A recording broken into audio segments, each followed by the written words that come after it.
जय हिंद साथियों, आप सभी को अपना यूट्यूब चैनल डीसी क्लासेस में स्वागत है। क्लास 10th के विद्यार्थियों के लिए साइंस का एक पार्ट बायोलॉजी, जो कि हम लोग फर्स्ट लेसन देख रहे थे, जिसका नाम था जैव परक्रम यानी पोषण। फर्स्ट वीडियो में मैंने आपको सिलेबस के बारे में बताया, सेकेंड वीडियो में मैंने आपको बताया कि पोषण क्या है, जैव परक्रम क्या है, पोषण यानी जीवों में कौन कौन से विधियों के द्वारा पोषण होता है, इन सारी चीजों के बारे में मैंने आपको बताया फर्स्ट वीडियो में, है ना।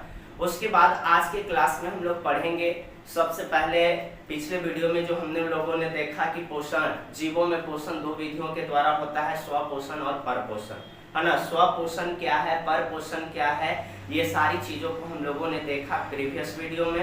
और आज के क्लास में हम लोग देखेंगे सबसे पहले परपोषण का प्रकार, यानी परपोषण कितने प्रकार के होते हैं, और वो तीनों प्रकार के बारे में हम लोग देखेंगे, कौन कौन से जीवों में कौन सा परपोषण होता है ना। तो आइए हम लोग सबसे पहले देखेंगे परपोषण के प्रकार। परपोषण के प्रकार, परपोषण तीन प्रकार के होते हैं।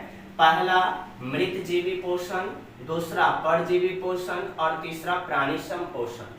यानी अगर आपसे पूछा जाए कि परपोषण कितने प्रकार के होते हैं, तो आपको याद रखना है परपोषण तीन प्रकार के, मृत जीवी, परजीवी और प्राणी संपोषण। आइए सबसे पहले हम लोग बात करते हैं मृत जीवी पोषण है क्या। तो इसमें देखिए आपके सामने हम लिख दिए हैं कि इस प्रकार के पोषण में जीव मृत जंतुओं, है ना, मृत जंतुओं और पौधों के शरीर से अपना भोजन अपने शरीर के सतह से घुलित अकार्बनिक पदार्थ के रूप में अवशोषित करते हैं। यानी कि मृत जीवी पोषण आपसे पूछा जाए तो उसमें आपको ध्यान रखना है कि इस प्रकार के पोषण में जीव जो होगा वो अपना भोजन मृत जंतु और पौधों के शरीर, है ना, पौधों के शरीर से, है ना, अपने शरीर के सतह से घुलित कार्बनिक पदार्थ के रूप में क्या करेगा, ग्रहण करेगा।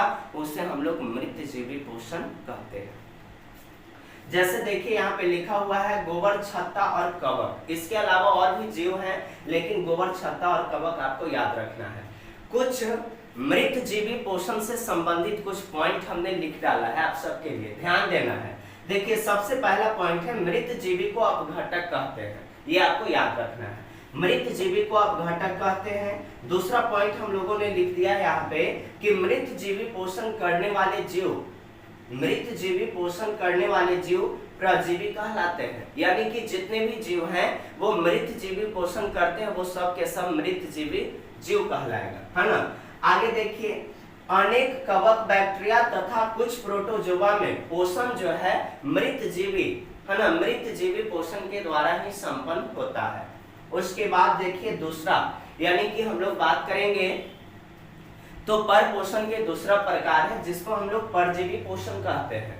यहाँ पर इसका परिभाषा लिखा गया है कि इस प्रकार के पोषण में जीव दूसरे प्राणी के संपर्क में, इस प्रकार के पोषण में जीव दूसरे प्राणी के संपर्क में अस्थायी या अस्थायी, अस्थायी या अस्थायी रूप से रहकर उससे अपना भोजन क्या करते हैं, प्राप्त करते हैं। यानी कि जब परजीवी पूछा जाए, परपोषण में परजीवी पोषण पूछा जाए, तो आपको लिखना है कि इस प्रकार के पोषण में जीव दूसरे प्राणी के संपर्क में अस्थायी या अस्थायी रूप में रहकर अपना भोजन को क्या करते हैं, प्राप्त करते हैं। जैसे देखिए कवक, जीवाणु और कई जंतु, कवक, जीवाणु और कई जंतु जैसे गोलकृमि, है ना, जैसे गोलकृमि, टेपवर्म, मलेरिया परजीवी, ये सब के सब जीवों में जो है क्या होता है, कौन सा पोषण, तो परजीवी पोषण, है ना, परजीवी पोषण।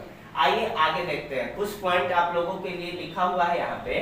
परजीवी, परजीवों द्वारा ग्रहण भोजन सामान्य तरल रूप में होते हैं। यानी कि परजीवों के द्वारा जो भोजन को ग्रहण किया जाता है वो सामान्य रूप में भोजन कैसा रूप में होता है, तरल रूप में होता है। ये आपको ध्यान देने योग्य बातें हैं, है ना।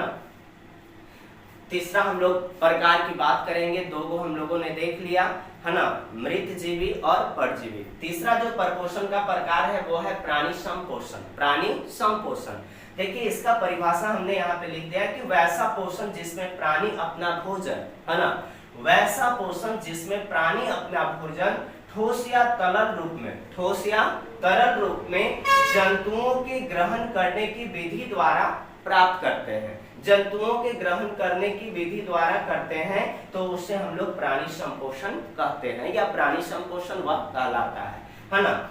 सबसे पहले यहाँ पे कुछ पॉइंट लिखा गया कि इस प्रकार के पोषण सामान्यतः जंतुओं में पाया जाता है, यानी कि प्राणी संपोषण जो है वो सामान्यतः जंतुओं में पाया जाता है। जैसे देखिए यहाँ पे लिखा हुआ है, मेढक हो गया, मनुष्य हो गया, गाय हो गया, बकरी हो गया, ये सभी जीवों में प्राणी संपोषण होता है ना।